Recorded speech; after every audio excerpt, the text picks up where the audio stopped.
Сәлеметсіздер ме, құрметті көрермендер. Ауызашарға не пісіремін деген ой мазалайтын болса, осы видео сізге арналған.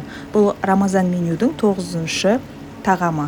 Және де бүгін қуырдақ пісіреміз. Қуырдақты пісіре алмайтын адам жоқ шығар, әрбіріміз пісіре аламыз. Және де бір-екі сырлармен ғана бөлісейін.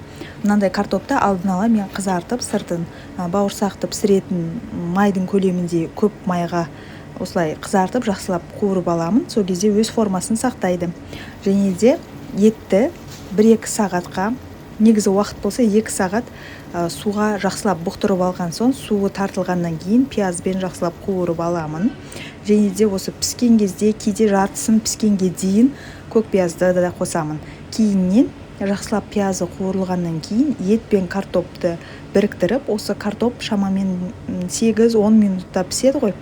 Кішкене су қосып, картоп пен етті біріктіріп қайнатып аламын. Картоптарды буға пісіремін. Кейіннен жақсылап араластырып, тамаққа ұсынатын боламыз. Қасына негізі тұздан артық дәмдеуіш сеппеймін. Себебі қуырдаққа көп дәмдеуішті сеуіп, дәмін бұзудың қажеті жоқ. Тек қана тұздың өзі жеткілікті.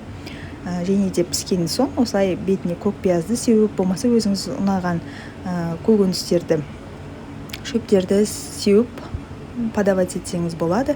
Ең оңай және де тез жасалатын тамақтың түрі, өте дәмді болып шығады. Қасына лавашпен, болмаса жаңа піскен нанмен бірге ұсынсаңыз болады. Ас болсын.